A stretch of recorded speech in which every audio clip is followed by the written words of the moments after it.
नमस्कार दोस्तों, मैं हूं दीपक उपाध्याय और आप देख रहे हैं इंडिया बोलेगा। काशीराम बहुजन दल के राष्ट्रीय अध्यक्ष दीपचंद राम ने अभी कुछ दिनों पहले सपा की राष्ट्रीय अध्यक्ष अखिलेश यादव के समक्ष पार्टी का विलय किया था, साथ ही सपा की सदस्यता ग्रहण की। उनके स्वागत को लेकर उनके गृह जनपद जौनपुर में जिला मुख्यालय पर नगर पालिका परिषद के टाउन हॉल मैदान में स्वागत कार्यक्रम आयोजित किया गया। इसमें सपाजनों ने दीपचंद राम का गर्मजोशी से स्वागत किया। पार्टी के नेताओं ने आशा किया कि दीपचंद राम के पार्टी से जुड़ने से निश्चित तौर पर पार्टी को पूर्वांचल में मजबूती मिलेगी।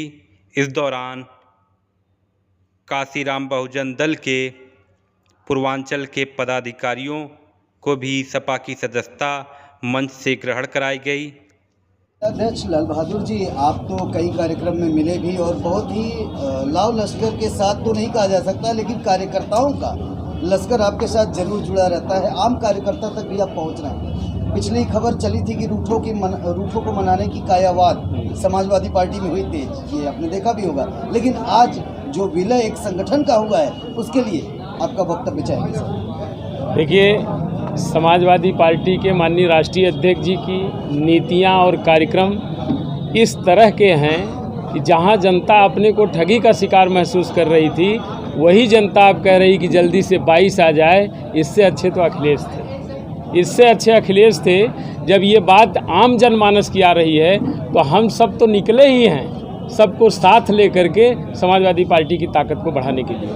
आज उन्हीं की नीतियों और कार्यक्रमों में विश्वास रखते हुए माननीय दीपचंद राम जी अपने सभी सहयोगी साथियों के साथ, चाहे उसमें हमारे साथी भाई हमारे मौर्या जी रहे हों, चाहे हमारे निषाद जी रहे हों, लालता जी रहे हों, और ये सारे के सारे लोग अपने इस तरह से तमाम सारे साथियों के साथ आज समाजवादी पार्टी में जो लखनऊ नहीं पहुंच पाए थे, उन साथियों को भी बुलाए और समाजवादी परिवार इकट्ठा होकर उनके स्वागत में यहाँ खड़ा रहा और वो कार्यक्रम का आयोजन किया। इस बार जो जनमानस में वेग देखने को मिल रही है कि मतलब बढ़त कुंबा बढ़ा है और आपका लगातार बढ़ता ही जा रहा है। यूं कह लें कि आधी बसपा आप में खिंचकर आ गई है, लेकिन कहीं न कहीं ये असमंजस की स्थिति अभी भी जनमानस में बरकरार है कि मतदाता अपने मतदान का प्रयोग तो कर रहा है, लेकिन उसे भरोसा नहीं हो रहा है। आप मानते हैं कि 2012 से तेज लहर इस बार की है? बिल्कुल है। माननीय लोगों ने जब मन बना लिया, जिसका जीता जागता उदाहरण है वाराणसी मंडल, देश के प्रधानमंत्री का इलाका है वाराणसी लोकसभा सीट।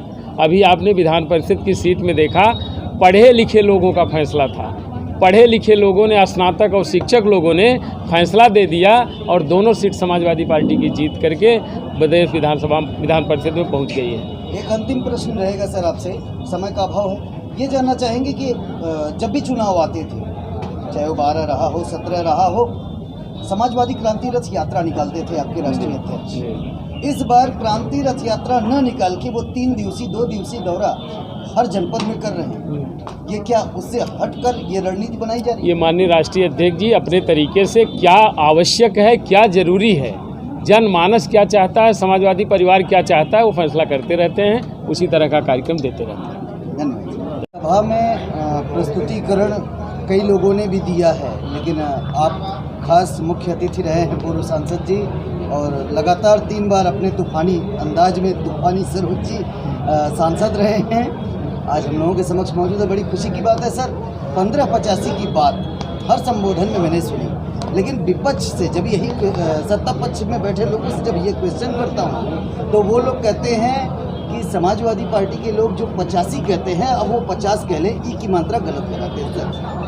उनका अपना सोच है, उनकी अपनी सोच है। हम तो 90%, 85-90% तक की बात करते हैं, क्योंकि जो 10%, 5% जो फॉरवर्ड है, उसके भी हम हितों की बात करते हैं। आपने देखा 10% आरक्षण दिया गया, कहीं भी कन्याकुमारी से कश्मीर तक बैकवर्ड दलित ने जरा सा भी विरोध नहीं किया कि गरीब उनके यहाँ गरीब का भी सम्मान मिलना चाहिए। हम पूंजीपतियों के खिलाफ हैं, चंद लोगों के खिलाफ हैं जो लोग जो है पूरे देश के पूंजी को अर्जित करना चाहते हैं। हम 90%, 85 के हम 90% हैं, वो अपनी उनकी अपनी सोच है जो है। सर आने वाले समय में जो स्थितियां बनती जा रही हैं, कहीं कल आपके ही पार्टी के एक बड़े धाकदार चेहरे कहे जाते हैं जो पूर्ववर्ती सरकार में मंत्री भी रहे, उन्होंने कहा कि अभी कुछ कहा नहीं जा सकता क्योंकि बंगाल से लौटने के बाद यही बीजेपी नग्न तांडव का नज़ारा पेश कर सकती है। ये उनकी अपनी सोच है।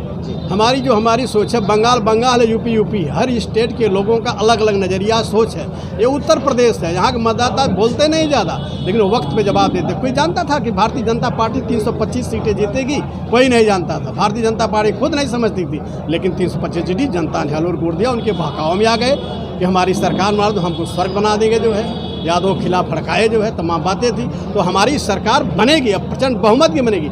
पूर्व मंत्री की बात उनकी अपनी बात है, वो अपनी सोच उनकी, हम उस पर कमेंट नहीं करेंगे। कांसीराम बहुजन दल के चीफ जो आपके बगल में ही बैठे हैं और जिला अध्यक्ष जी भी हैं, उन्होंने बड़े जोशीले अंदाज में अपनी बातों को रखा है और बार बार आपके नाम का जिक्र करते रहे। क्या लगता है आने वाले समय में जो फायदे की बात ये कह रहे हैं कि जब अखिलेश यादव ने ये आहत होकर बोला कि मुझे शूद्र समझ के इस तरीके की वहाँ पे जो है इस तरीके का काम किया गया है, संज्ञा दी गई एक प्रकार से, तो मैं आपके साथ आ गया। आने वाले समय में कितना फ़ायदा पहुंचा रहे हैं कांसीराम बहुजन दल के चीफ?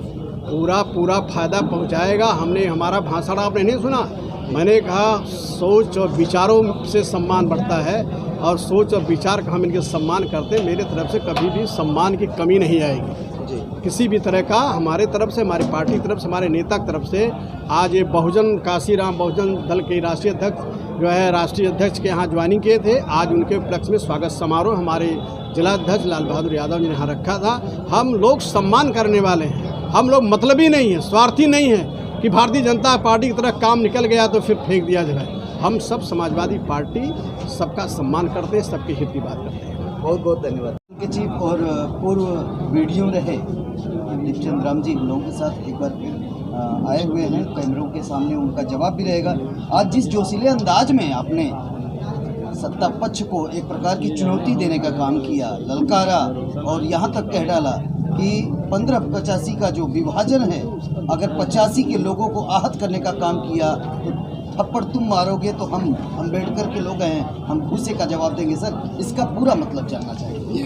ये बंद मुट्ठी देश और समाज को जोड़ने का काम करता है और उसी का जवाब है कि ये बहुजन आज आप ये हुजूम देखे हैं कि यह हुजूम किस प्रकार से हम माननीय अखिलेश यादव जी के नीति रीति में विश्वास करके जो उत्साह जो उनके जज्बा है शामिल हुए हैं, इसका प्रमाण है कि किसी भी आताताई सरकार का पतन ये यूथ ही करता है और यूथ का जज्बा उसका जवाब है। आपके संगठन का जो विलय हुआ है, अभी आपने कहा कि इसका परिणाम आपको पंचायती चुनाव में ही देखने को मिल जाएगा। आगामी विधानसभा चुनाव में आप 9 में से 8 सीटों को एकदम 100% श्योरिटी के साथ प्रेजेंट कर रहे हैं कि हम आज चुनाव हो जाए तो आज जीत सकते हैं, जीत गए हैं। सर इतनी श्योरिटी कैसे? महोदय, आपके माध्यम से मैं बताना चाहूँगा कि जब हमारे लोग बहुजन समाज पार्टी के नीतियों से जब नाराज थे तब 5 विधायक मैंने दिया है समाजवादी पार्टी को। तो आज तो बहुजन समाज पार्टी अपने पूरे दौर से गुजर रही है, अपने कर्मों के कारण वो खत्म हो गई है। पूरा बहुजन समाजवादी पार्टी को जिताने के लिए, आंदोलन को मजबूत करने के लिए, संविधान की रक्षा करने के लिए, गरीब मजलूमों वो जुल्म जो हो रहा है उसको रोकने के लिए पूरा सरकार बनाने के मन में है। और अखिलेश जी 2022 में 351 सीट कन्फर्म जीतेंगे। ये हम आपसे ये सिर्फ वादा नहीं कर रहा हूँ, प्रमाण के तौर पे ये नौजवान आपको देखने को मिल रहा है, ये प्रमाण है। बहुत अगर आपको हमारा वीडियो पसंद आया है तो प्लीज़ लाइक कीजिए, सब्सक्राइब कीजिए और बेल आइकन की घंटी जरूर दबाइए।